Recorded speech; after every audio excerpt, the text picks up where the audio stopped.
This is Chicago's Morning Answer with Dan Proft and Amy Jacobson on AM 560. The Answer.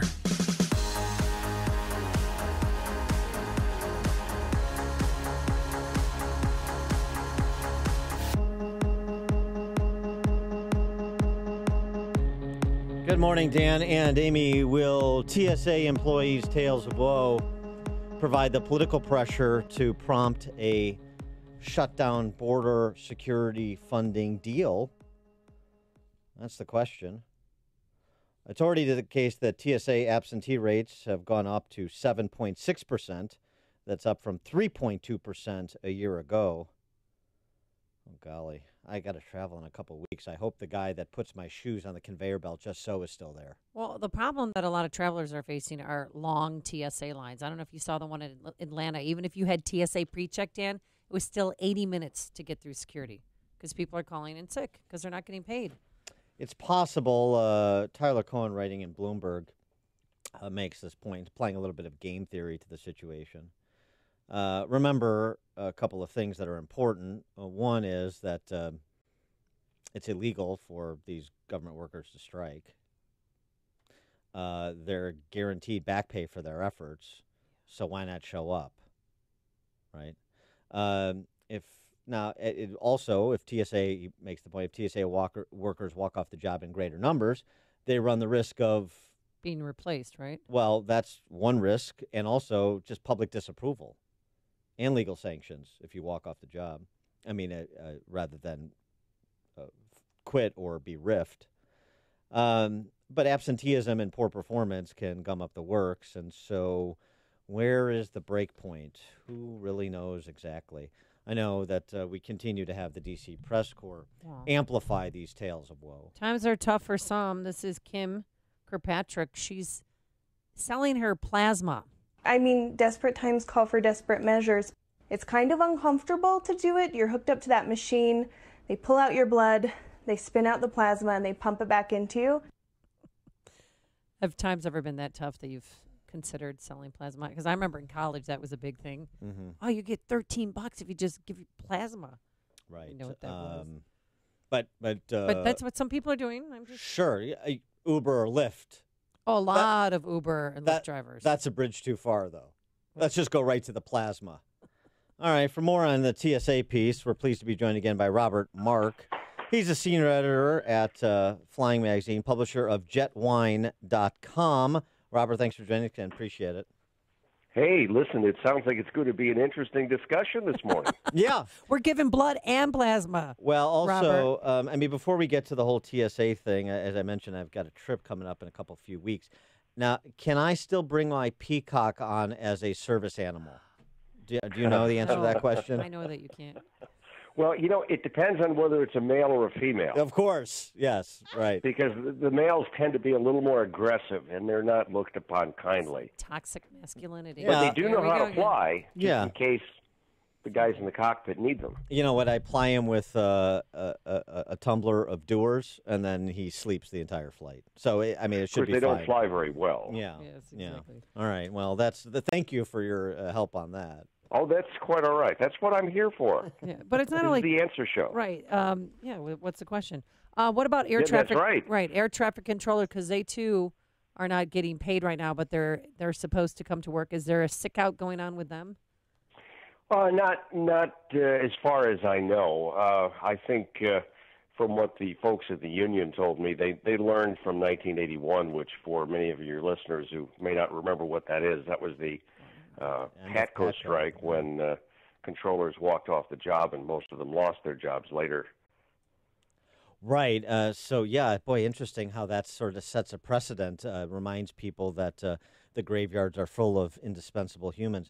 With respect to the operation of the airports, though, one of the things that's suggested is, if you, cut the busybodies masquerading as TSA agents, some percentage of them by 7%, the absentee rate, or even a little bit more, nobody would notice. But there's this question about whether airports will continue operating at a certain level just because of the legal exposure.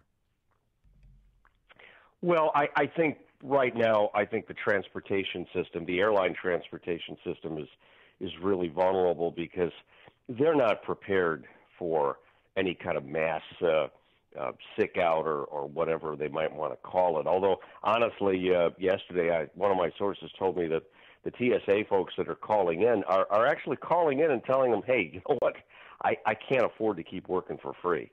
I mean, most of these people let's be serious, how many people are living paycheck to paycheck? And a lot, you miss one, it's bad enough, but now they're coming up on two, and they're looking for other work. Well, what's the average salary of a TSA employee? 40 Oh, grand. it's not that high, actually. I think it's 40 grand. I think it's in the 40s. Yeah. I don't know how long it would take to retrain people to take those jobs, but of course, 15, let's face 20 it, minutes. who's going to take the job because you wouldn't get paid?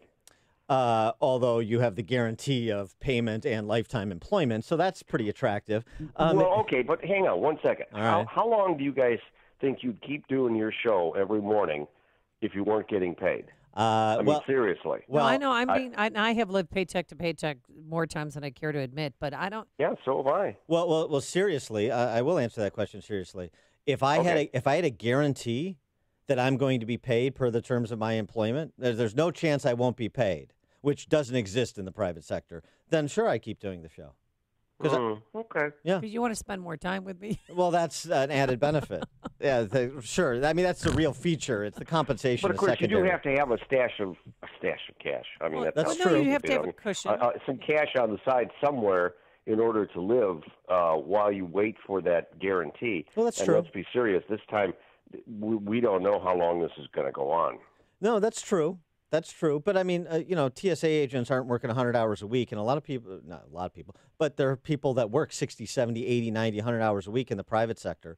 So you can do your full-time job. And when times are tough for a little bit, I mean, we're talking about less than a month as we sit here today. And the hysteria has been going on since like the fourth day. Less than a month.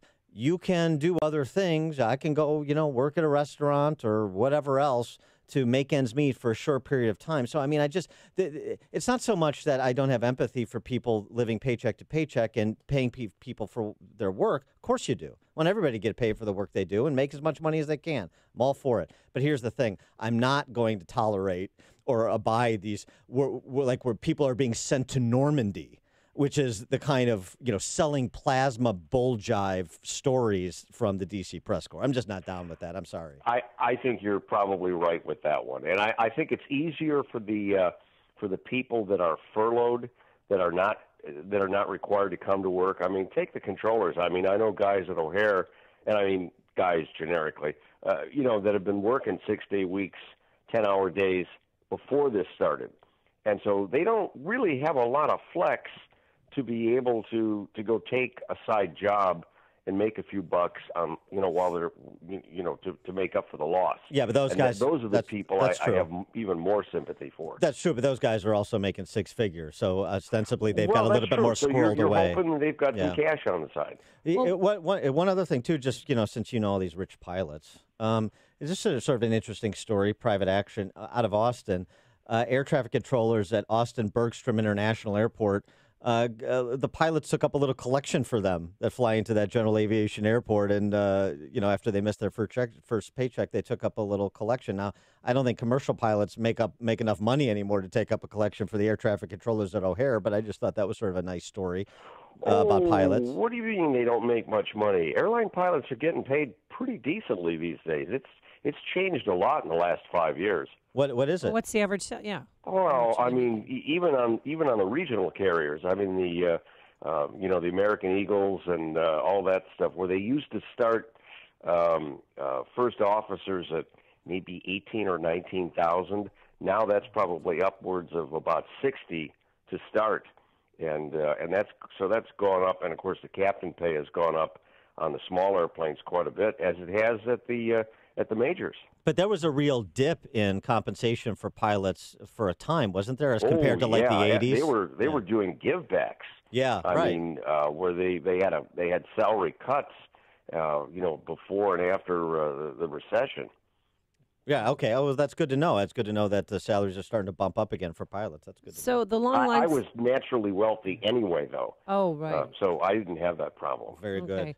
So the long lines that we saw in Atlanta, I think it was last week, are they still that long, or what's the reality on the ground? Well, I don't know about Atlanta. I mean, I'm traveling out of town on Tuesday through O'Hare, so I'm not taking any chances. I'm going to get there half an hour earlier, just in case. I'd rather be there early and waiting to go than the other way around.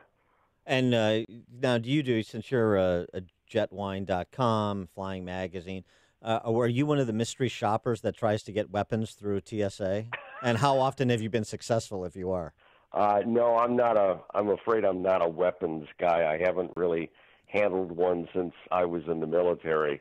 So I wouldn't even bother. Although there are still pilots. Of course, remember years ago after 9/11, I mean, they had a flight deck officer program where they were allowed to carry weapons, to carry handguns, and there are still quite a few pilots that do carry them.